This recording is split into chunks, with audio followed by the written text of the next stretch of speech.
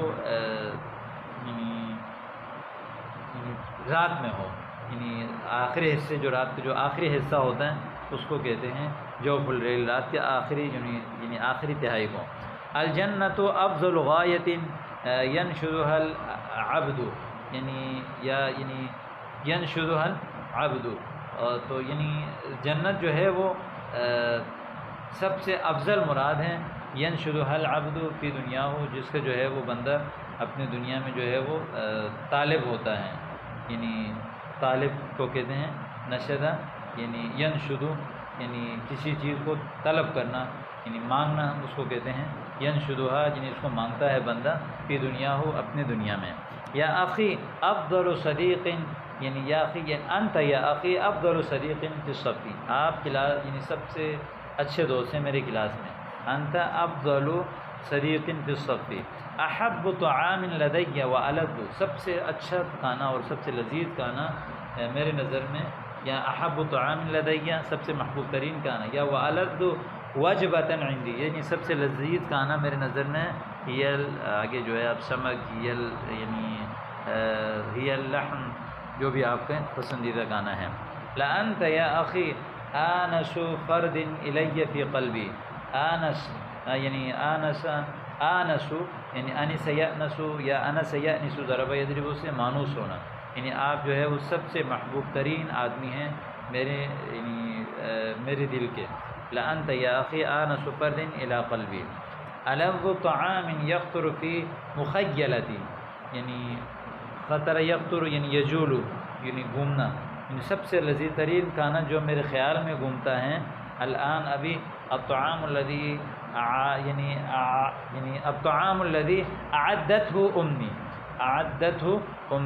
اعد یعد اعداد ریڈی کرنا، تیار کرنا، وہ کھانا ہے جو میری ماں تیار کرتی ہے یا میری ماں نے تیار کیا. هذه 8 جمل ادبیۃ علی ضوء الاسلوب السابق، اوپر والے اسلوب کے مطابق جو ہے وہ 8 جو ہے وہ ادبی جملے جو ہے آپ تحریر کریں، اور یہ تمام جو 10 کے 10 جملے آپ نے پڑھے ہیں ان کو آپ زبانی یاد کریں. السلام علیکم.